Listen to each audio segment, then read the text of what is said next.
Asante sana wapendwa, karibuni nyote kwa ibada hii ambayo ni Jumapili ya kwanza baada ya Utatu. Tunaposhiriki pamoja, tumebarikiwa pia kuwa na Baba Askofu wa Dayosisi hii ya Maseno Kaskazini.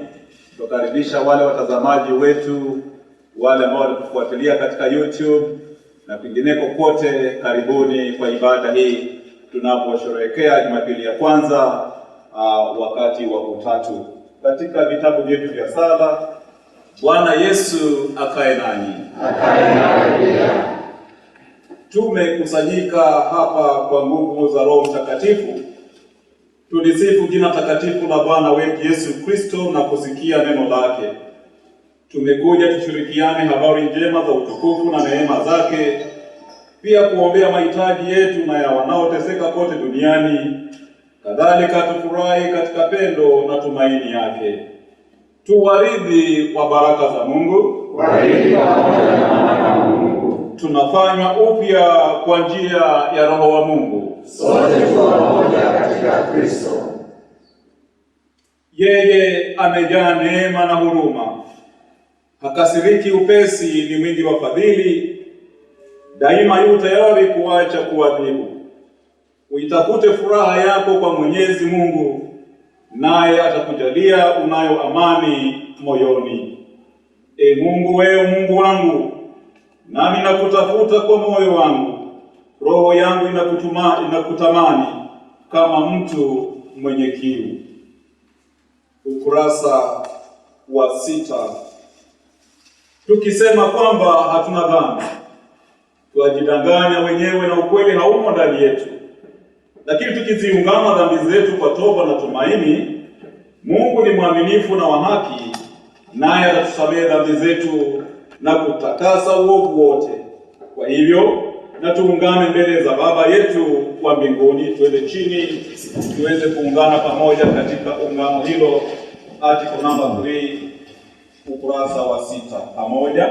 Baba uishie milele, Mungu wa wazazi wetu wa kale, mbele zako tunajitegemea, baada kupitia kwa mwanao habari yetu takatifu, tumeasi katika kutenda mema, mioyo yetu imejaa dhambi. Wewe Bwana, usihesabu makosa yetu, tujalie furaha ya msamaha na uwazidi moyoni mwetu utukufu wa yeye aliyekufa na kufufuka kwa ajili yetu, Yesu Kristo Bwana wetu. Amina. Mwenyezi Mungu Baba wa Bwana wetu Yesu Kristo, ambaye hupendezwa na kuridhia toba, wafu huwa hai na waliopotea humrudia Bwana. Wema na fadhili za Bwana zitawafuata siku zote za maisha yenu, nanyi mtakaa nyumbani mwa Bwana milele. Amen. Wamebarikiwa wakao nyumbani mwako, e Bwana. Watazidi sifa zako siku zote. Bwana Yesu asifiwe. Jina la Bwana litukuzwe. Utukufu uwe kwa Baba aliye asili ya vitu vyote. Utukufu kwa Bwana aliyefanyika wanadamu. Utukufu kwa Roho Mtakatifu aliyetuisha. Bwana Mungu wetu milele. Haleluya. Hali tumesimama hivyo, tutaweza kusoma wimbo wa furaha, Jubilate. Ukurasa ni wa 9, article number 8. Tuende pamoja. Nitapita milango ya hekalu lake kwa shukrani, naingia nyumbani mwake kwa kusifu. Nitasema hii ndiyo siku Bwana aliyofanya, nitafurahi kwa kuwa amenipa furaha. Amenifurahisha, amenifurahisha, nitashangilia kwa kuwa amenipa furaha. Amenifurahisha, amenifurahisha, nitashangilia kwa kuwa amenipa furaha. Hali tumesimama Zaburi ambayo imetengwa kwa siku ya leo, tukaweze kukaribisha. Zaburi 45. Moyo wangu umefurika kwa neno jema, mimi nasema nilivyofanyizia mfalme. Ulimi wangu ni kalamu ya maandishi mstari. Wewe u mzuri sana kuliko wanadamu, neema imemiminiwa midomoni mwako. Kwa hiyo Mungu amekubariki hata milele. Jifungie upanga wako pajani, wewe uliye hodari. Utukufu ni wako na fahari ni yako.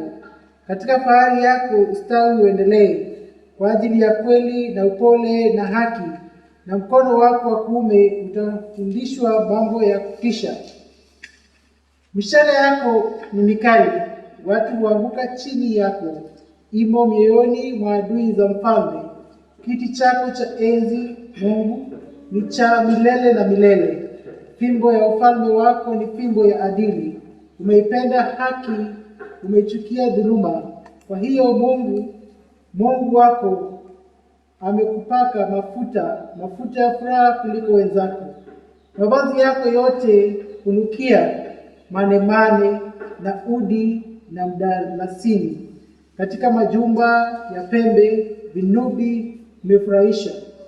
Binti za ufalme wamo miongoni mwa kina bibi wako wastahiki. Mkono wako wa kuume umesimama malkia, umevaa dhahabu ya Ofiri. Sikia binti, tazame, tege sikio lako. Wasahau watu wako na nyumba ya baba yako, naye mfalme atautamani uzuri wako, maana ndiye bwana wako, naye umshuhudie. Na binti Tiro alileta kipawa chake, nao matajiri wa watu watajipendekeza kwako. Binti mfalme yumo ndani, ana fahari tupu. Mavazi yake ni ya nyuzi za dhahabu. Atapelekwa kwa ufalme na mavazi yaliyofumwa kwa uzuri. Wanawali wenzake wanaofuata watapelekwa kwako. Watapelekwa kwa furaha na shangwe na kuingia katika nyumba ya mfalme. Badala ya baba zako watakuwapo watoto wako. Utawafanya kuwa wakuu katika nchi zote. Jina lako litalifanywa kuwa kumbukumbu katika vizazi vyote. Kwa hiyo mataifa watashukuru milele na milele. Utukufu na Baba na Mwana na Roho Mtakatifu, ulivyokuwa mwanzo, ulivyo sasa, hata milele ndivyo. Amen. Basi tukae tukaribishe somo. Somo letu la kwanza latoka katika Kumbukumbu la Sheria mlango wa 10 mstari wa 12 hadi mlango wa 11 mstari wa 1. Kumbukumbu la Sheria 10:12 hadi mlango wa 11 mstari wa 1.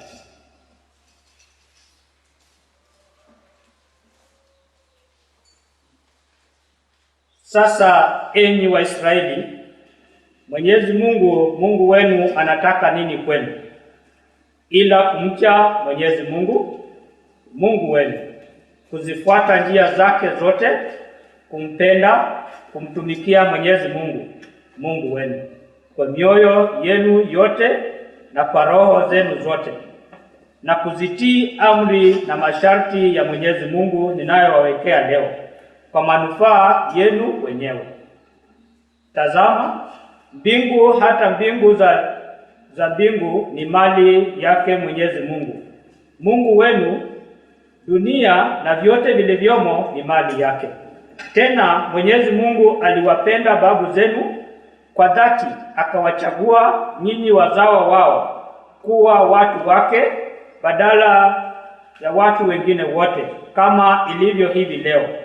Kwa hiyo takaseni mioyo yenu, msio wagaidi tena, maana Mwenyezi Mungu wenu ndiye Mungu wa miungu na Bwana wa mabwana. Yeye ni Mungu mkuu na mwenye nguvu na wa kuogofya. Hapendelei wala hapokei rushwa. Huwapa haki yatima na wajane. Huwapenda wageni na kuwapa chakula na nguo. Basi wapendeni wageni, kwa kuwa nanyi pia mlikuwa wageni nchini Misri. Mcheni Mwenyezi Mungu wenu, mtumikieni, ambataneni naye na kuapa kwa jina lake. Yeye ni fahari yenu, ndiye Mungu wenu, ambaye amewatendea haya mambo makubwa na ya kutisha mlioyaona kwa macho yenu wenyewe. Babu zenu walipokwenda Misri walikuwa watu 70 tu, lakini sasa Mwenyezi Mungu wenu amewafanya kuwa wengi kama nyota za mbinguni. Kwa ajili hiyo mpendeni Mwenyezi Mungu wenu na kushika siku zote kanuni zake, masharti yake, maagizo yake na amri zake. Hili ndilo neno la Bwana. Tumshukuru Mungu. Ee Mungu, twakusifu, twakukiri wewe ndiwe Bwana.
takatifu na kukiri kote Baba mwenye enzi kuu, tena Mwana wako wa pekee, wa kweli wako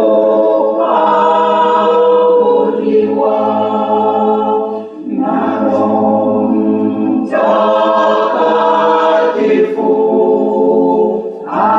aletaye msaada.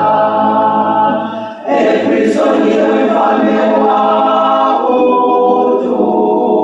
utukufu, ndiwe Mwana wa milele wa Baba. Ulipoitwika mzigo wako wa binadamu, hukuchukizwa na tumbo la bikira, ulipoushinda uchungu wa mauti, uliwafunulia waaminio ufalme wa mbinguni. Umekaa mkono wa kuume wa Mungu katika utukufu wake Baba. Tuamini kwamba utakuja kuwa Mungu wetu.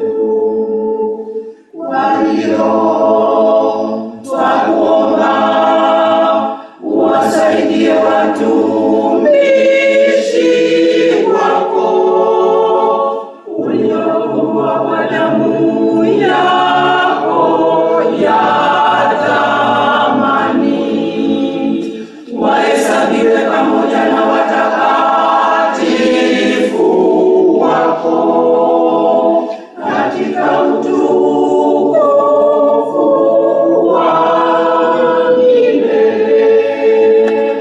Uwaokoe watu wako Bwana, uwabariki urithi wako, uwamiliki, uwainue hata makao ya milele. Tunakutukuza kila siku, twalisifu jina lako sasa hata milele. Uwe radhi Bwana kutulinda kwa vile tulivyokutumaini wewe. Uturehemu Bwana,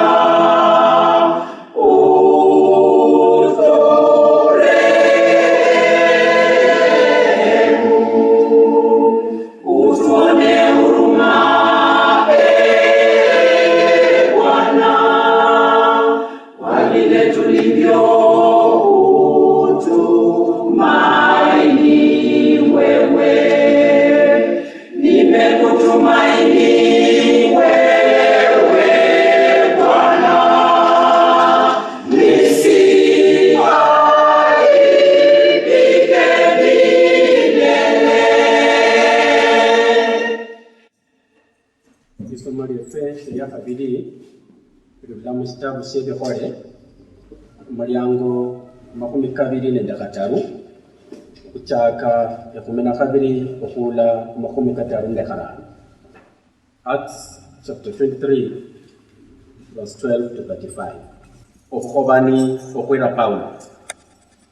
Ne olw'obweshamu tuli abayahudi basanjirana ne beeboha mu kitsubo mbu sibakhalyakata okunywakwota okuula olw'abakhaba nibamwirire Pawulo. Ne abali ku bukhobani obwo bali abandu abashira 40.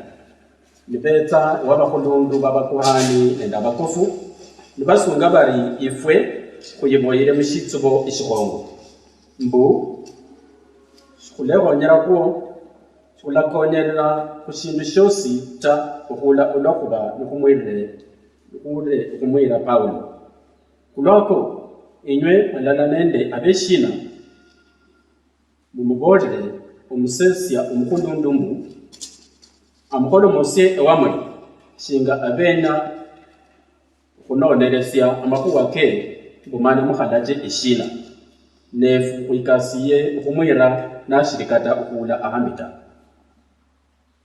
ne omwibwa wa Paulo omusyani yawulira akobukonesheri bwabwe khoyatya niyenjera munzu y'obulindi namubolera Paulo mana Paulo yalanga owundi wokhubasesya nasunga mbu ira omusolili uno ewumusesya omukhulundu okhuba ali namakhuwa akayenya okhumubolera kho yamubukula namuyira ewumusesya omukhulundu nasunga ali Paulo omubohe oyo yananjire nasaba mbu elere omusyani uno khwiwe okhuba ali nende amakhuwa akayenya okhusunjira omusesya omukhulundu namutira omukhono natya elubeka namureba mabiswi ari nelikuwa shina lyawenya okhumbolera naye nasunga ari abayahudi bafutirisaniye okhusaba mbu omukholomosi Paulo mukamba okhumuyira mushina shinga owenya okhureberesya bulayi khumakhuwa ke ko orawulira akabweta okhuba abandu abashira amakhumi kane kubo bamukoneshere nibeboyire mushitsubo oburalya kata okhunywakota okhula olwa balaba nibamwira nibulano belejeshe nibalindirira obusubusi obo kho omusesya omukhulundu yamusebula omusolili oyo namukanya mbu orabolera omundu yesi shingalwa umanyiye amakhuwa kanota 25 nalanga babiri obukhubasesya nasunga mbu rejeshe abasikari ebikhumi bibiri okhutya okhula ekaisaria nabachendera khufarasi amakhumi musafu nabamafumo ebikhumi bibiri khusaa yakhataru eyomushiro nabalaka okhukasya emiruko mbu Paulo anineku nayirwa shisale ewa Felix omukafa nahandika ibarwa ifwalaire mbu okhurula khu Claudio Lysia yule wolu yali kafuna Felix amashesi khwiwe umundu uno yahambirwe nende abayahudi nali ahambi okhwirwa nabo mana isye nende abasikari khwabanyolesya nikhumuhonya nikhuwulire shinga olwa ali omuroma nolwa ndenya okhumanya eshifune eshichirire nibamwinjirira ndamukholomosya nimurera mushina shabwe ninyola mbu yenjilirwe khulwa amakhuwa kamalako kabwe ne shiyayenjerwa khwikhuwa lyosi elikwanire okhufwa kata okhubuwata mana olwa embolerwe mbu wakhabaho obukhobani khumundu uno emurumire khwiwe nonoho nimbalaka abenjirire be bamufukulire imberiwo 31 ko abasikari bakhula Paulo shinga olwa balachirwe nibamuyira ewa Areopago mushiro nimukamba balekha abo abachendera khufarasi babatyene naye nabo nibakalukha ebunanzi y'obulindi nabo olwa bola ekaisaria baherise kafuna ebarwa khandi nibalera Paulo yesi imberiwe ne olwa yali nachisombere yareba mbu nowo muburuti shina ne yawulira mbu nowe Kilikia yasunga ari lahulira amakhuwa ko olwa abenjirire bonabo nibaba nibetsere nalaka mbu alindwe munzu y'obulindi ya Herode ilyo lilikwayeleza Wapendwa, tunashukuru Mungu sana Jumapili ya leo kwa ajili ya masomo hayo ambayo yameweza kusomwa kwetu, na ni wakati mwema sana katika maisha yetu wa Kristo. Ni wakati wa kuweza kusikia neno lake Mwenyezi Mungu likiletwa kwetu na askofu wa Diocese hii ya Maseno North, Baba Charles anaenda kunena nasi. Popote ulipo, nataka uchukue nafasi, ujiandae ili neno hili lipate nafasi katika moyo wako. Kwa hivyo tutasimama waya kupatia wimbo mtamu ili tukaweze kupokea neno lake Mwenyezi Mungu. Katika damu ya Mwokozi wangu, alinifilia pendoni, mimi niliyemsulubisha. Upendo huu wa kushangaza kabisa, wewe Mungu wangu, unifilia pendoni. Upendo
umezidi kuwa mwaminifu kwetu sisi katika unyonge wetu, umetutia nguvu. Katika kutoona kwetu, wewe kwa Roho wako Mtakatifu umetuonyesha njia. Tunaomba ya kwamba Baba, wewe mwenyewe utuelekeze kama watu wako, kama kanisa. Na hasa uzidi kutukinga kutokana na hatari zote za mwovu Shetani. Na jina lako likatukuke kwa yote ambayo tunatenda, na wema wako ukaambatane na watu wako, hasa taifa letu la Kenya. Tunaposikia neno lako Baba, tunaomba liwe la baraka. Kwa Yesu Kristo Bwana wetu. Amen. Bwana Yesu asifiwe. Asubuhi hii nimefurahi kuwa pamoja naye. Namtukuza Mungu kwa ajili ya nafasi ambayo ametupa kwa wakati huu mgumu, wakati ambao sio wa kawaida.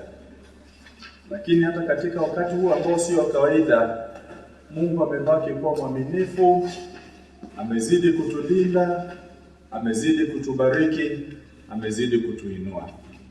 Nasema hasa asante kwa watu wa Sumei Parish kwa ajili ya kutokuwa na vijisababu. Kuna watu wengi ambao kwa wakati huu wana vijisababu, hawako tayari kumtumikia Mungu na wamekuwa na vijisababu vingi, lakini nyinyi umesimama imara katika hali ya kueneza Injili na kumtetea Kristo. Na kwa hivyo sisi leo tunasema kwamba Mungu awabariki na Mungu awainue sana. Na hasa tunapojiunga pamoja na wengine, tuliona ni vema tuje hapa ili watu wengine wajue watu wa Sumeia ni watu wa aina gani. Bwana asifiwe. Nao pia wakaweze kujifunza kutoka kwenu na kutia bidii katika kazi ya Mungu. Na wakati huu ambao ni mgumu, kuna changamoto nyingi sana ambazo hasa tuko nazo katika jamii, mume kwa mke, wazazi kwa watoto, majirani, watu wa ukoo, na pia kuna changamoto nyingi hata katika nchi ya Kenya. Lakini katika hali hiyo yote, Mungu anatuita ili tukatafute amani. Bwana asifiwe. Na ndiposa ningependa tuweze kushirikiana kwa neno la Mwenyezi Mungu kutoka Waebrania 12 mstari wa 14. Hiki ni kifungu ambacho nakipenda zaidi kwa sababu each and every day it encourages me to pursue peace. Na kinasema hivi: make every effort to live in peace with everyone and to be holy. Without holiness, no one will see the Lord. Bwana asifiwe. Amen. Make every effort. Wakati ambapo unasikia hilo jambo ya kwamba tafuta kwa bidii, ni wazo gani linakuja ndani mwako? Tafuta kwa bidii. Mimi ninapoona jambo hilo, naona ya kwamba sio rahisi kuishi kwa amani. Sio rahisi. Kwa sababu katika kijiji ambacho unatokamo kuna changamoto ambazo zinaweza kukukumba, pengine wewe na jirani yako. Inaweza kuwa Shetani ameingilia mtoto wa jirani wako, na huyo mtoto ukitoka tu na umefunga kuku hapo, anakuja na beba kuku. Shetani anaweza kuingia kwa mtoto wako, unamlipia karo, lakini haoni ya kwamba unajinyima, si ya kwamba uko na vingi. Anaanza kufanya mchezo na nini na masomo. Shetani anaweza kuingilia ndugu yako, aanze kuona kwamba wewe ndio ulipewa shamba kubwa, kwamba babako alikupenda sana kuliko yeye, na kwa hivyo akakupa wewe shamba kubwa. Na kwa hivyo baba anapoondoka kunaanza kuwa na wivu na vita. Na kwa hivyo hiyo inamaanisha kwamba sio rahisi kuishi kwa amani. Bwana asifiwe. Lakini matarajio ya Biblia ni kwamba sisi tuwe na amani na majirani wetu. Sisi tuwe na amani kwa jamii zetu. Tuwe na amani katika nchi yetu. Hayo ndiyo matarajio ya Biblia. That we be at peace. Na Mungu, tunaposoma Biblia tunaona kwamba ametupa a standard. Ametupa standard guideline of what is required of us in the 10 commandments. Yale ambayo yanatuhitaji katika sheria za Mungu. Mungu ametuonyesha jinsi ambavyo anataka sisi tuishi, kwa sababu katika amri 10 kuna viwango viwili: yale yampasayo mtu na Mungu wake, na yale anayompasa na jirani yake. Na unapoangalia katika hizo amri 10, unaona kweli kabisa Mungu anataka sisi ambao ni wake tukaweze kuwa taa kwa kutembea katika njia zilizo bora, tukaweze kuwa wanyenyekevu katika kuwatunza majirani wetu, ama kutoka ndani mwetu kusiwe na jambo lolote lile ambalo litaenda kinyume na kanuni zake Mwenyezi Mungu. Bwana Yesu asifiwe. Na kwa hivyo ikiwa tutaweza kujibidisha na tuone ya kwamba tunatembea katika hizo amri 10, ama ikiwa tutajibidisha na tukubali Kristo kutawala mioyo yetu, basi tutakuwa na amani. Bwana asifiwe. Nao inatakana ijulikane ya kwamba sisi kama Wakristo, maisha yetu ama our living a Christian fulfilling life is pegged on what we do and how we respond to each other. Bwana asifiwe. How do we respond to each other? Tunaitikiaje jirani yetu, mke wetu, watoto wetu? Kwa sababu Ukristo wetu hauwezi kujulikana wewe ni Mkristo when you are in isolation. Ukristo wako hauwezi kujidhihirisha kama hakuna majaribu. Lakini Ukristo wako utaonekana jinsi ambavyo unaitikia kwa jirani yako wakati ambapo anakuwa mbaya, wakati ambapo anakuwa mchokozi kwako. Ni nini ambacho kinatoka katika kinywa chako? Wakati ambapo anaanza ugomvi, how do you respond as a child of God? Hauwezi kujulikana tu Ukristo wako ikiwa hakuna kitu chochote ambacho kinaweza kukutikisa. Bwana asifiwe. Kama wewe ni mchungaji, unajua mtu anaweza kuwa katika kanisa akutusi kidogo, maybe you are a finance chairman, akutusi, aseme na nyinyi mnasumbuanga watu, mnafikiria pesa wakati wa corona inatoka wapi? Itajulikana ya kwamba wewe ni Mkristo ikiwa utaelekeza huyo mtu kwa njia za nani? Za Mungu. Lakini kama wewe utarusha neno, basi Ukristo wako utakuwa kile kitu ambacho na huwa nasema ya kwamba pengine umegongana na nani? Na Shetani, na hiyo ni ajali ambayo ni kubwa zaidi. Bwana asifiwe. Nataka tuweze kufahamu ya kwamba Mungu, God values relationship and how we carry out ourselves, builds or destroys. God values relationship. Mungu anapotuangalia sisi jinsi ambavyo tulivyo, anafurahishwa anapoona ya kwamba tunaishi katika nini? Katika amani. Bwana asifiwe. Mungu anafurahishwa anapoona watu wa Esumeia wanaishi katika amani, kwa sababu amani ikiwa miongoni mwetu, amani ikiwa katika jamii, kila kitu ambacho wanakifanya kinafanya nini? Kinanawiri. Kwa hivyo Mungu haja yake ni kuona ya kwamba sisi tunafanya nini? Sisi tuko katika amani na tunaendelea katika hiyo amani. Yeye anafurahishwa katika njia hiyo, na jinsi ambavyo tunajiendeleza, aidha inajenga amani ama inaharibu amani. Na jinsi ambavyo tumesema tulipoanza ni kwamba the reason why the term strive has been used is because it is not easy to be at peace. Sio rahisi kuishi katika nini? Katika amani. Na ukianza kutafuta makosa kwa mtu, ni kawaida utapata. Bwana asifiwe. Ukitaka kupata makosa kwa mtu, utafanya nini? Utapata.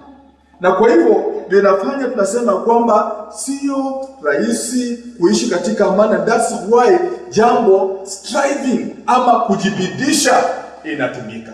Je, wewe unajibidisha kuishi kwa amani na mke wako? Unajibidisha kuishi kwa amani na mtoto wako? Unajibidisha kuishi kwa amani na jirani yako? Ama njia yako yale ambayo yanatokea yanakusongea, unajipata kwamba hauwezi kuvumilia? Sababu Mkristo ni mtu ambaye anavumilia mateso, ni mtu ambaye anasimama imara hata wakati ambapo anasukumwa katika ukuta. Yeye anaomba Mungu amsaidie ili aweze kushinda na abaki akiwa Mkristo. Bwana asifiwe.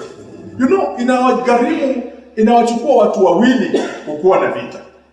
Bwana asifiwe. Hawezi kuwa na vita ukiwa peke yako. Mimi siwezi tuanza kupigana hapa peke yangu.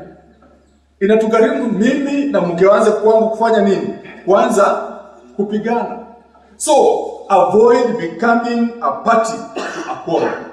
When you see there is a quarrel, ukiona kitu kama vita vinatokea, avoid becoming a party to a quarrel, because it takes two people to make a quarrel. Never be one. Usiwahi kuwa mmoja wa kuleta mzozo ama nini ama vita. Usiwahi kuwa mmoja. Avoid. Ukiona kama kuna mahali ambapo kuna mzozano, ama unaona tu ya kwamba huyu mtu ameanza kufanya nini? Kuleta mambo mengine, try your level best to do what? To avoid. Unajua wakati huu wa corona ni rahisi sana watu kufanya nini? Kukosana. Na tumesikia kuna migogoro katika haya maboma. Migogoro imekuwa mingi kwa sababu pengine ulikuwa umezoea kunywa chai na mayai, na imefika mahali mume sasa mshahara imekatwa, na unasema kwani nitajua nilioleka kwa mtu gani? Nitajua. Na saa zingine unajua mama, elewa nyakati ya kwamba ni nyakati ngumu, na saa zingine budget inafanya nini? Inaenda chini. Bwana asifiwe. So usikue na matarajio makubwa wakati ambao ni nini? Wakati ambao ni mgumu. Try your level best. Tumesema kwamba nyakati ni ngumu na kuna mambo mengi ambayo yanaendelea, na kama hatutatafuta kuishi kwa amani, saa zingine uko na rentals, uko na nyumba, wacha sio unajua ile ya meja, biashara iko hapo, si ndio? Na wewe umefungua unafungua duka, watu wanakutembelea hapo, alafu kuja waambie landlord ya kwamba unajua ni corona. Sasa utakuwa unasema nini? Na watu wanaingia kwa duka yako ukiuza. Bwana asifiwe. Lakini pia unaweza kuwa landlord, na wewe ni landlord wa rentals, mtu anaishi kwa nyumba yake, na unaona asubuhi huyo mtu amekaa kwa nyumba hatoki. Si please utafute kuwa na nini? Na amani, kwa sababu huyo mtu afanye nini? Huyo mtu hatoki, unaona ni mgumu. You can talk in a nice way, unamwambia kwamba ndugu yangu nakuombea ya kwamba Mungu akufungulie nini? Akufungulie njia. Na wakati pia mtu anakuwa mnyenyekevu kwako, anakupa nafasi na wewe pia kuwa mwaminifu, kuwa mzuri. Unajua saa hizi kuna watu wana madeni ya watu lakini wamejificha kwa corona. Na mshahara wanapata tu. Bwana asifiwe. Mshahara wanafanya nini? Wanapata tu. Lakini wamejificha wapi? Wamejificha kwa corona. Wamejificha kwa shida. Unajua hiyo inakuwa sio njia nzuri. Na wakati ambapo tunatembea kwa njia mbaya, tunazuia baraka za Mwenyezi Mungu katika maisha yetu. Bwana asifiwe. Tunazuia baraka za Mwenyezi Mungu katika maisha yetu. So, kile kitu ambacho nataka tuweze kuelewa ni kwamba do not give cause for an offense. Bwana asifiwe. Yaani usikuwe na sababu ya kuanza vita.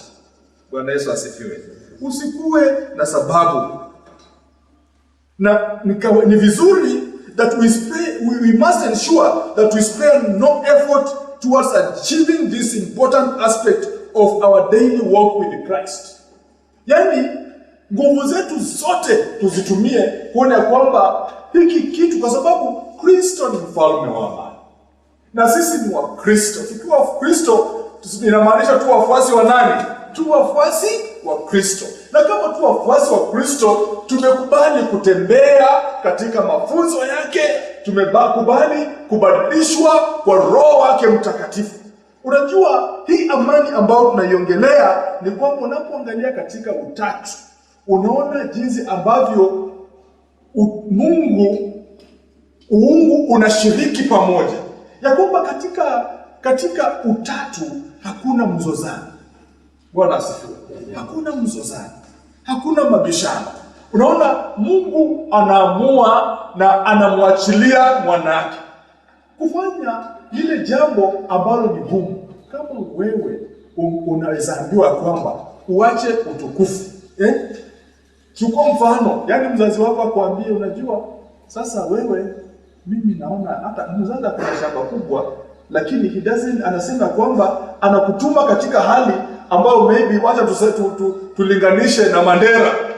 Na unajua kwa Mandera kuna shida nyingi, kuna kitu gani? Kuna Al-Shabaab ni wengi sana huko. Na anafanya nini? Anakuondoa katika sehemu nzuri kama wapi? Kama Sumia hapa, anakutuma Mandera. How do you feel? Unajua Yesu ako katika hali hiyo kwa sababu anatoka mahali pa utukufu. Anatoka katika mahali pa utukufu, anakuja katika janga. Mahali ambapo matusi yamejaa. Mahali ambapo ushirikina umejaa. But Yesu anaitikia mwito huo na anakuja. Bwana asifiwe. Na anatuambia kwamba anapoondoka, akishakamilisha kazi yake, anasema atamtuma nani?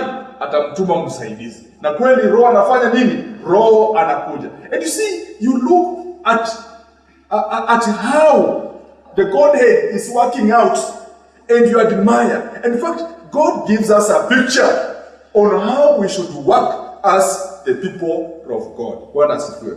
Na ukiona mahali ambapo kuna kufaulu, unajua kuna amani. And we thank God for Esumia. Because mumeendelea kuwa watu ambao mnapendana, watu ambao mna bidii, watu ambao mnajitoa kwa kazi ya Mungu. You know, some of us thought, wakati ambapo tulikuwa tunatoa Ijinja parish, unajua saa zingine ukitoa parish, unapata hiyo parish imebaki, kurudi kusimama inakuwa ngumu. Sijui kama shikomanisha simama kutoka mshiriki itoke. Sijui kama ishasimama, lakini Esumia tulitoa parish. Bali hata katika hali ya kutoa parish, Esumia imeendelea kufanya nini? Kusimama, na in fact sasa inafanya vizuri zaidi kuliko jinsi ambavyo ilikuwa.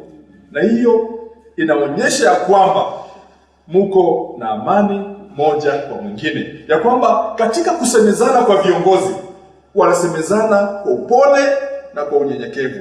Na kile kitu ambacho hasa mwandishi wa Ibrania anaendelea kusema, anasema kwamba tafuteni kwa bidii kuwa na amani, na anaongeza na utakatifu ambao bila huo hamtaona nini? Hamwezi kuona Mungu. And holiness with which no man will see God. Yani we must be separate. Tuwe watu gani? Tuwe watakatifu. Bwana asifiwe. Tuwe watakatifu. Na kuwa mtakatifu ni kujitenga na maovu. Bwana asifiwe. kujitenga na maovu.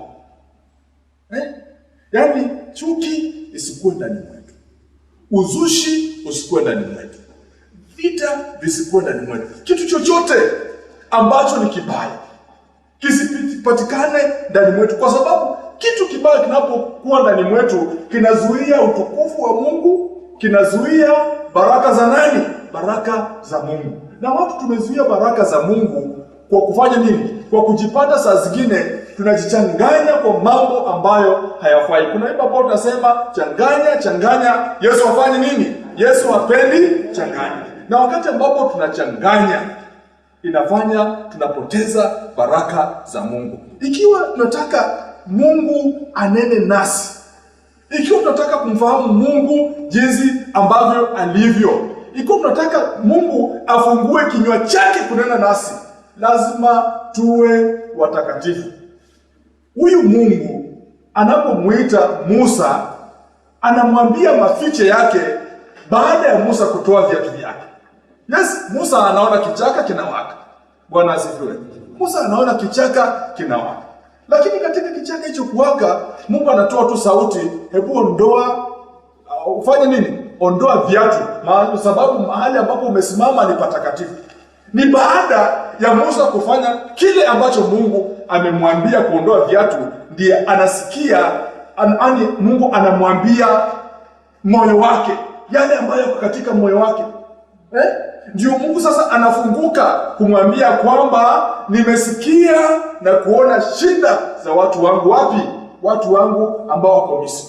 Kwa hivyo kabla hatujafika kiwango fulani, kabla hatujaachana na dhambi, yes, tutaendelea tu kusikia Mungu akisema fanya hivi, lakini kabla hatujaifanya kuna mambo, yaani unajua katika hii hali ya utumishi wa Mungu unatumika kulingana na jinsi ambavyo umeitikia sauti ya Bwana na kufanya jinsi ambavyo amefanya nini? Ametaka.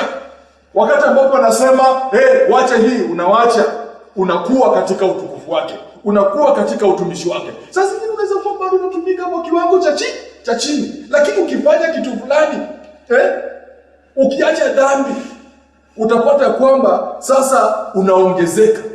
Bwana asifiwe.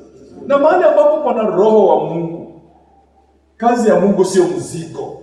Mahali ambapo pana roho wa Mungu, hata hizi vitu za kuota hazikuwagi shida. Bwana asifiwe.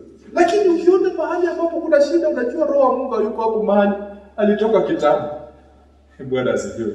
Alitoka kitambo. So, jinsi ambavyo Biblia inanena nasi ni kwamba huu utakatifu unatufanya tumuone nani?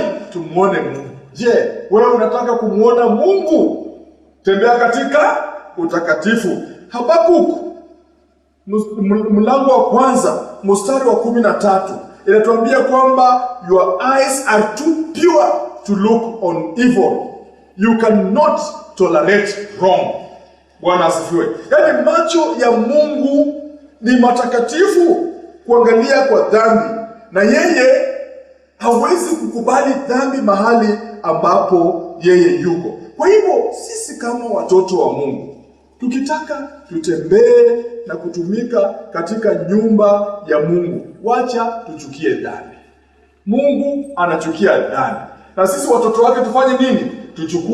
Tuchukie nini? Tuchukie dhambi, kwa sababu ni hii dhambi ambayo itatufanya tusiwe na amani na majirani zetu. Ni dhambi ambayo itatufanya tusiwe waaminifu kwa kazi ya Mungu. Ni hii dhambi ambayo itatufanya tuwe na vijisababu. Bwana asifiwe.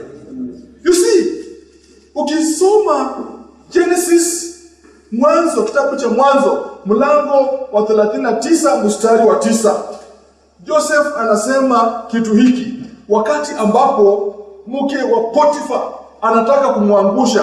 Joseph anasema, how then can I do this great wickedness and sin against God? How then can I do this great wickedness and sin against God? Na wapendwa, tumefanya dhambi kubwa na tumefanya dhambi, tumemtendea Mungu dhambi, Na tunaona Joseph, Yusufu, wakati ambapo alikuwa na nafasi. Unajua watu wengine kama tungekuwa na nafasi ya kufanya dhambi tungefanya hiyo dhambi. Unajua haujazizi pengine kwa sababu hujaingia kwa huo mtego. Bibo yole tu hapa ndo mhasi wenyewe. Bwana asifiwe. Unaona? Watu wengine hawajafanya dhambi kwa sababu hawajakuwa na hiyo nafasi. Lakini ona Yusuf alikuwa na nafasi. Lakini akaangalia mume wako ambaye ni bosi wangu ameniachia kitu kingine chote. Hii nyumba mimi natawala, lakini hajanikubali kucheza na wewe mke wake. Bwana asifiwe. Na unajua Mungu ametupa nafasi kumtumikia. Adam alikuwa nafasi katika shamba la nini? La Eden. Lakini akaambiwa, lakini huu mti usiuguze. Bwana asifiwe. Huu mti usifanye nini? Usiuguze. Na kuna vitu ambavyo tukiviguza utukufu wa Mungu unashuka. Yaani utukufu wa Mungu unatutoka. Wapendwa, wacha Mungu atusaidie. Kuna vitu ambavyo tukivifanya yaani saa zingine kufunguka tu mdomo, kutupa tu maneno, unapata tunafanya nini? Tunatoka katika njia ya Mwenyezi Mungu. Angalia jinsi ambavyo Yosefu anafanya.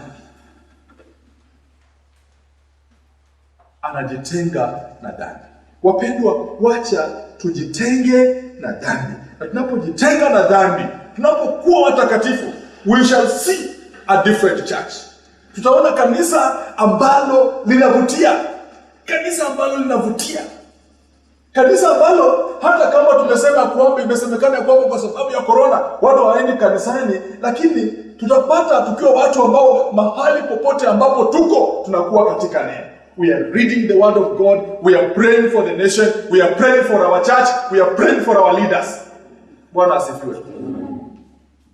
Wapendwa, Mungu ametupa nafasi ya sisi kumtumikia. Na wacha tumuombe Mungu. Kwa sababu tukitaka hii parokia isonge mbele, ni kutembea katika nini? Katika utakatifu. Tukitaka huu askofu usonge mbele, ni kutembea katika kitu gani? Kutembea katika utakatifu. And imagine if this diocese, people will give themselves to live for Christ. Sio ni kitu kigumu. Sio ni kitu kigumu kama watu watajitoa kikamilifu kumtumikia Kristo. Unajua wakati ambapo Meja alikuwa mzuri sana kwa hiyo mchezo, synod members wa hapa niliona wakifanya kazi nzuri na Meja niliona akituchochea. And imagine kuna parish ama parish zimesongeza pesa, unapata mtu anatupa tu 5,000, mtu anatupa tu hapo 19,000, mtu mmoja. Lakini unapata tu wengine hata hajatoa 200 lakini analalamika. Unajua kuna kuwaga tu watu kufanya nini? Wakulalamika. Na watu wanalalamika na inafanya wanabaki nyuma. So what am I saying? If as a church, as the people of God, tutaazimia kumtumikia Mungu, tunaenda kuona mambo makubwa. Tunaenda kufanya nini? Kuona mambo makubwa. Tunaenda kuona Mungu akituweka katika kiwango kingine. Na hicho ndicho kitu ambacho tunaazimia. Tunataka yani maboma yetu yabarikiwe. Tunataka makanisa yetu yafanye nini? Yabarikiwe. Tunataka waskofu wetu ubarikiwe. Nchi yetu ibarikiwe. Na nchi yetu inabarikiwa ikiwa tunatafuta kuishi kwa amani na kutafuta utakatifu ambao bila huo hatuwezi kumwona Mungu. Je, tunataka kumwona Mungu? Wewe katika boma lako unataka kumwona Mungu? Achana na dhambi. Unataka kuinuliwa? Bwana asifiwe. Unataka kuinuliwa? Tunataka kuinuliwa. Wacha tushikane mkono na tufanye kazi ya Mungu kwa bidii. Tuinuane katika maombi mahali popote ambapo uko. Remember to pray for your church. Ombea jirani yako. Ombea kanisa lako.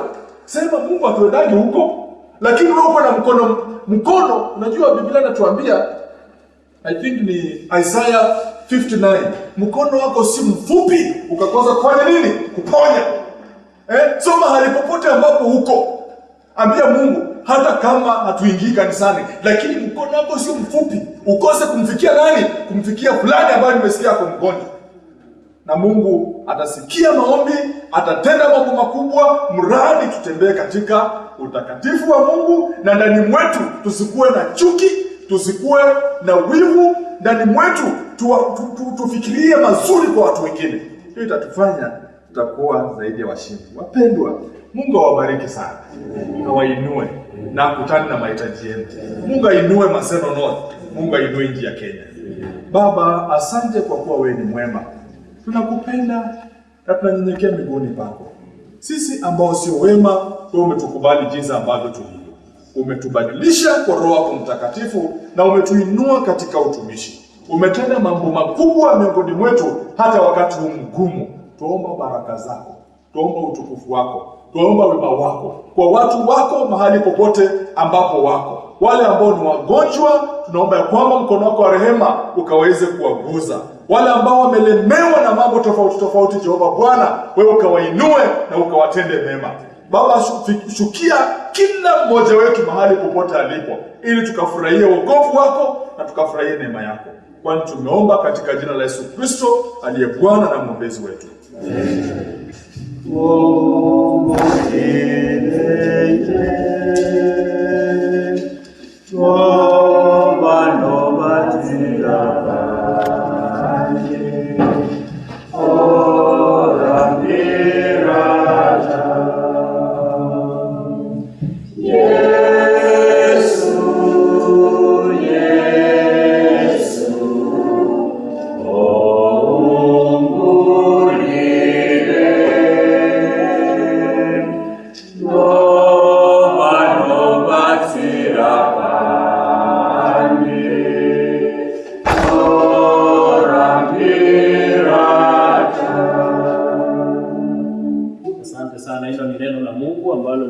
Kwetu asubuhi ya leo ya kwamba tutafute amani kwa bidii na tuishi na amani na kila mmoja wetu. Pia tutafute utakatifu, maana bila huo tutaweza kuona Mwenyezi Mungu. Kwa hivyo tunashukuru sana Baba Askofu kwa neno hilo. Nataka kwaya mtuelekeze kwa wimbo 77 Utatu Utakatifu ambao Baba amenena juu yake, ambao unatuweka pamoja kama kanisa na nchi yetu ya Kenya. Wengine tunaweza kukaa, lakini tujiunge na kwaya wa hapo hilo. Utaleta sadaka, na ukiwa pale nyumbani unaweza kutuma sadaka yako, enda kwa M-Pesa, lipa na M-Pesa, buy goods, till number 902959. Utakuwa umeweza kuinua kazi yake Mwenyezi Mungu.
Se fue no mula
Bwana Yesu akae nanyi. Na tuombe pamoja. Ombeni nanyi mtapewa.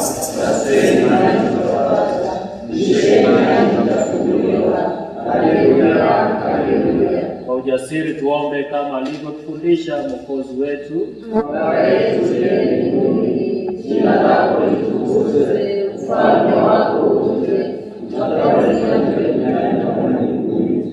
Utupe leo chakula chetu cha siku, utusamehe makosa yetu kama sisi tunavyosamehe waliotukosea, usitutie majaribuni, lakini utuokoe na mwovu, kwa kuwa ufalme ni wako na nguvu na utukufu hata milele.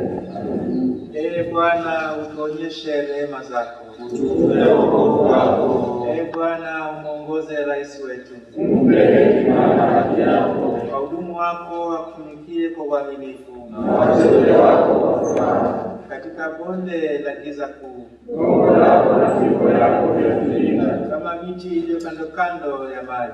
Utupe tunda la Roho wako Mtakatifu. Jalie tuwe chumvi ya dunia. Na kama nuru ya ulimwengu. Nguvu wako ijaze dunia yote. Kama maji yanavyojaza bahari.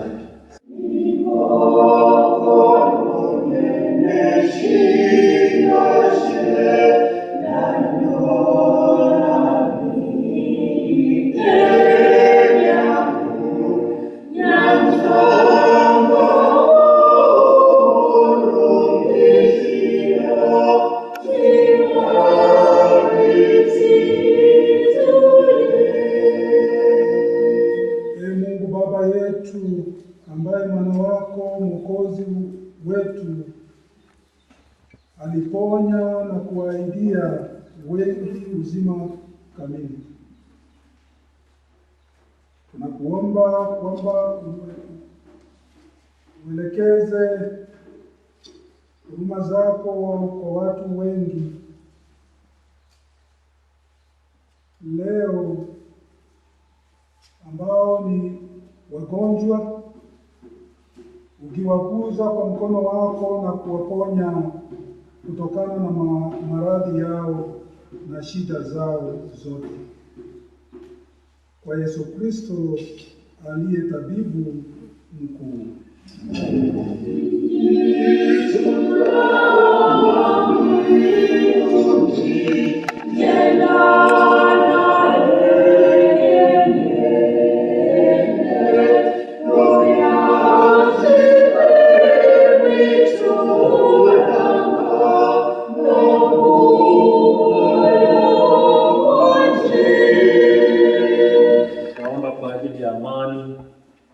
Sehemu ya 23. Mungu mwenye enzi na unayeishi milele, Baba na mfalme wa amani, katika utulivu na kujirudi tuokolewa, katika ukimya na tumaini tupata nguvu mpya.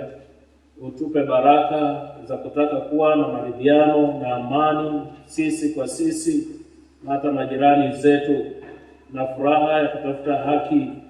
Tuondolee mioyoni mwetu dhiki na taabu zote, yafanye maisha yetu yashuhudie uzuri wa amani na kuomba kwa jina la Yesu Kristo Bwana wetu.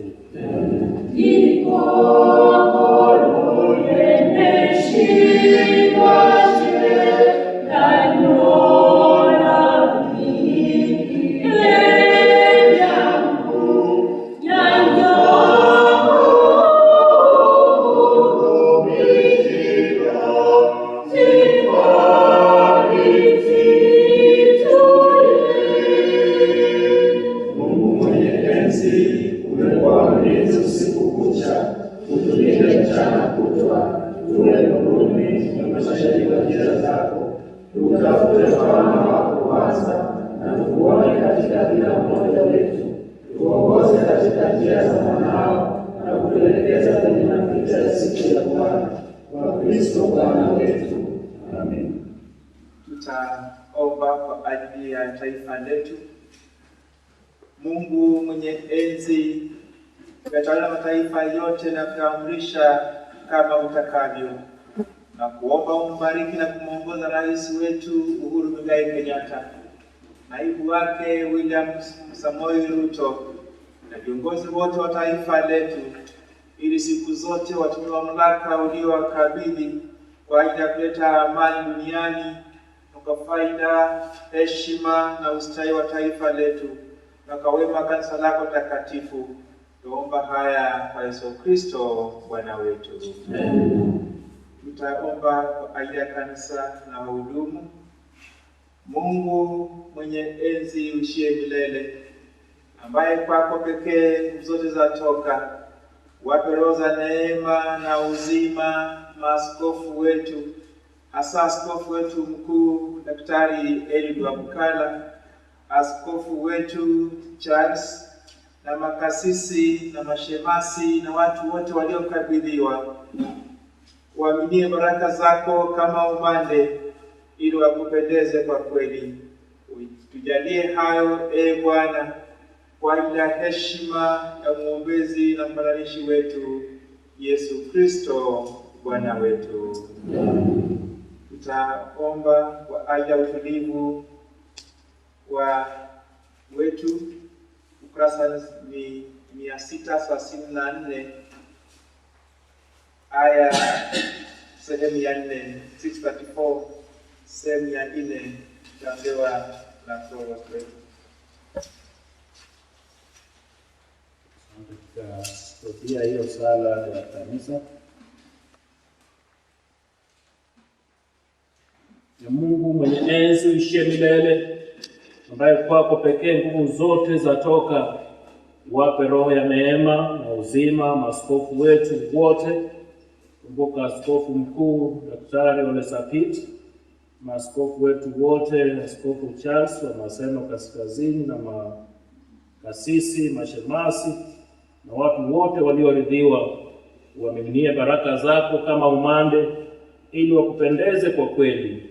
Utujalie hayo Bwana, kwa ajili ya heshima na mwombezi na mpatanishi wetu Yesu Kristo Bwana wetu. Amen. Sala ya ulinzi wa mawazo. Mungu, tunaomba uziwache roho za watumishi wako kutokana na mahangaiko na wasiwasi. Tujalie amani na nguvu, ili katika matatizo yote na taabu zote tunazopitia kama nchi na hata ulimwengu mzima, tuweze kukaa ndani yako, tukisaidiwa na nguvu zako na kutengenezwa kwenye mwamba ambao uko imara, Yesu Kristo Bwana wetu. Amen. Wakati wa kutulia. Unajua kila mmoja vile alivyo wakati huu mgumu. Maisha ni magumu sana, watu wanahangaika. Na ni wakati wa kumkimbilia Mwenyezi Mungu atupe kibali. Wewe ambao mtazama wakati huu na mwenye uko hapa unajua vyema, unajua shida yako wakati huu mgumu. Kwa hivyo naomba wale ambao wanatusikiza, wale ambao wanatuona, ndio mkono wako ujue kama kwa nyumba yako, ukaweze kumlilia Mwenyezi Mungu wako, akaweze kufungua njia zako, akaweze kutembelea kwa njia ya kipekee, ili Mungu akaweze kukutumikia vile ulivyo. Tulia tu hapo nyumbani, ukaze kumlilia Mungu, umwelezee shida zako zote, naye ako tayari kupokea na kuliwaza roho zetu ambazo mwenyewe anazijua.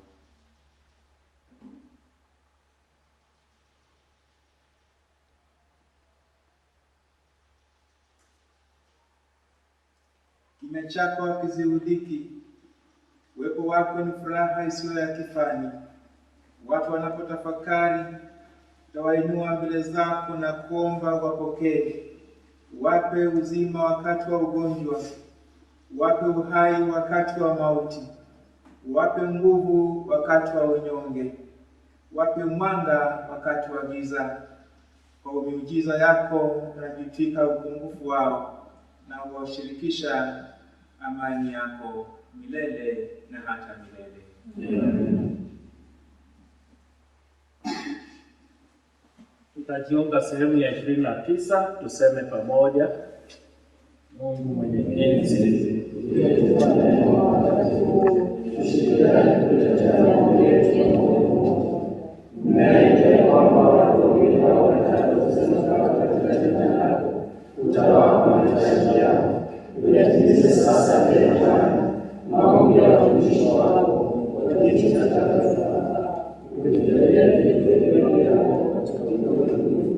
na uzima wa milele kwa Kristo Bwana wetu.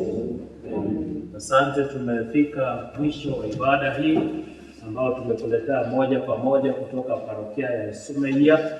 Tuko na tumaini ya kwamba umebarikiwa pale nyumbani, na Mungu wa mbinguni azidi kuinua na kubariki na kukutana na mahitaji yako. Kwa hivyo ni wakati wa kuleta baba askofu ili aweze kufungia maombi ya mwisho na kunena baraka juu ya maisha yetu. Na kabla ya hiyo, kwaya watatupa wimbo ili tuweze kubarikiwa pamoja.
Nataka kumrudishia Mungu shukrani kwa siku hii nzuri ambayo ametupatia.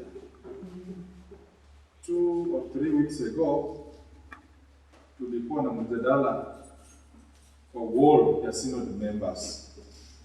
Kwa hii parish, synod member ni Omwami Wekwe Titus ni mama Wawire wa synod members wetu. Na huo mjadala ulikuwa kwamba tulikuwa tumepanga fundraising tarehe 7, na kwa vile jinsi ambavyo vitu vilivyo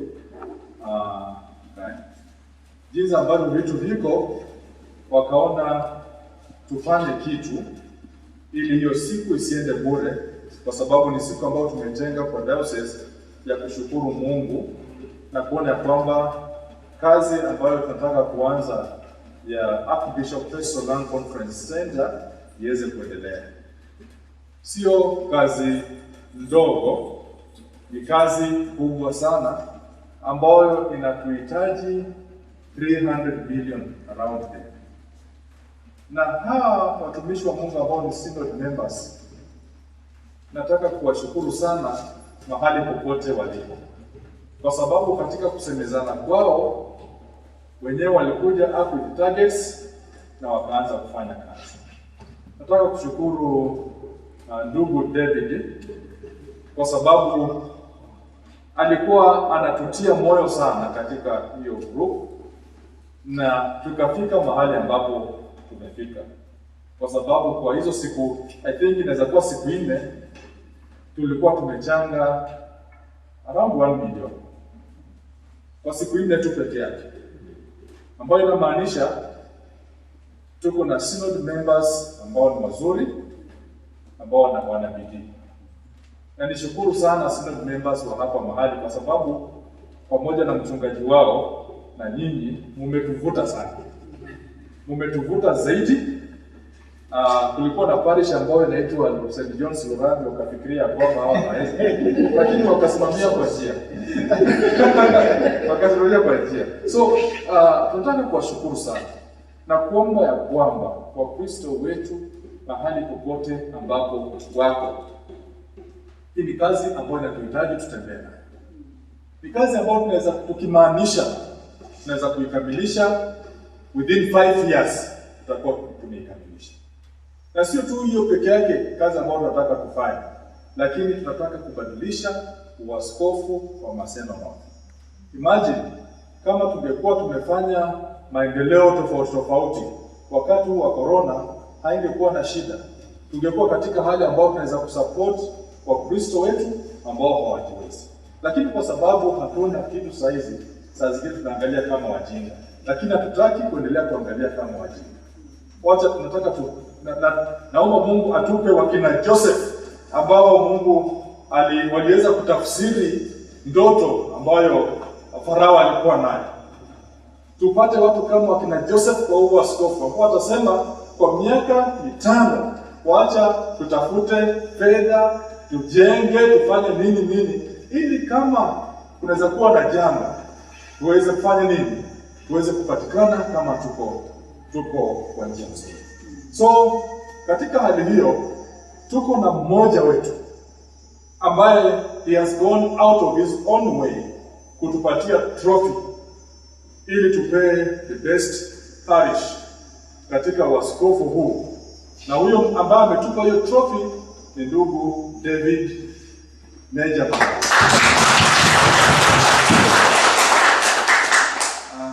Huwa nachekesha ndugu David kwa sababu David amejitoa sana kwa kazi ya Mungu, na huwa namchekesha. Baba, wacha niseme hii, huwa nakuchekesha naye kwa sababu ni rafiki yangu. Huwa namchekesha, huwa namwambia ya kwamba ndugu Meja alitafuta kura sana, lakini hakupata. Alitafuta, sio kwamba alikuwa mbaya, lakini akakuja. Nakumbuka tukiwa na Archdeacon ndani, akakuja akashikana na Archdeacon ndani akiwa Shikomari, na wakabadilisha Shikomari parish.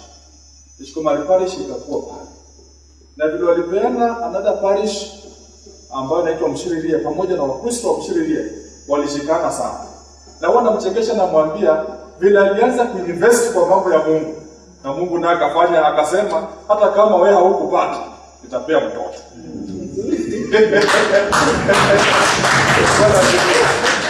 Bwana asifiwe. Na wapendwa, hiyo ndio mambo ya Mungu. Hiyo ndio mambo ya Mungu. So wacha tushike kazi ya Mungu tukijua tuna baraka. David, asante sana kwa hiki kipawa ambacho umeleta kwa kanisa. Na sijui kama mnajua the best parish administrator, hiyo kikombe, hiyo trophy ndakana ipeane wapi? O esome ya parish.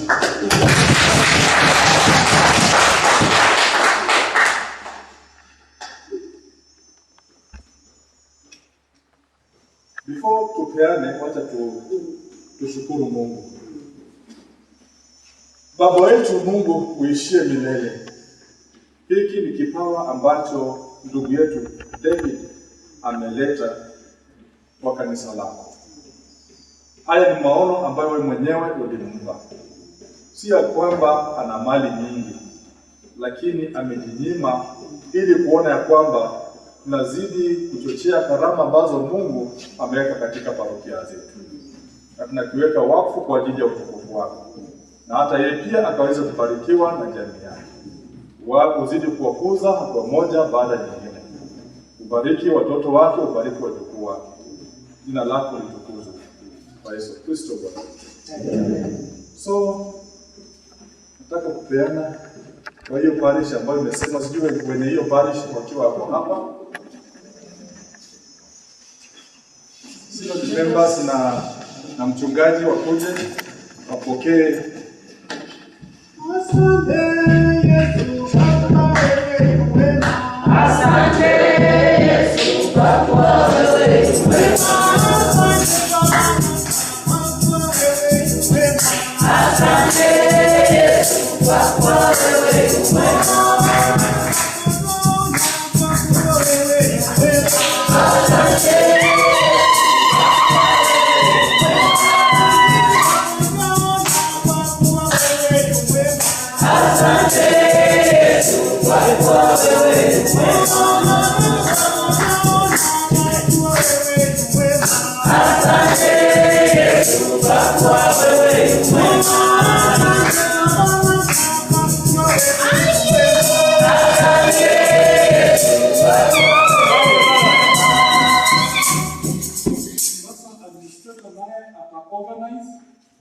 Kuongeza kulio kipawa ili isume ya parish wapate full pitch Bible.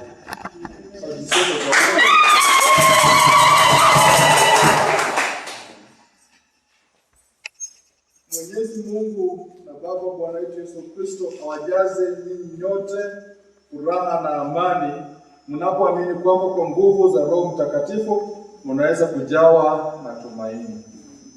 Na baraka ya Mungu mwenye enzi, Baba na Mwana na Roho Mtakatifu iwe kwenu na ikae nanyi daima. Amen. Bwana awe nanyi.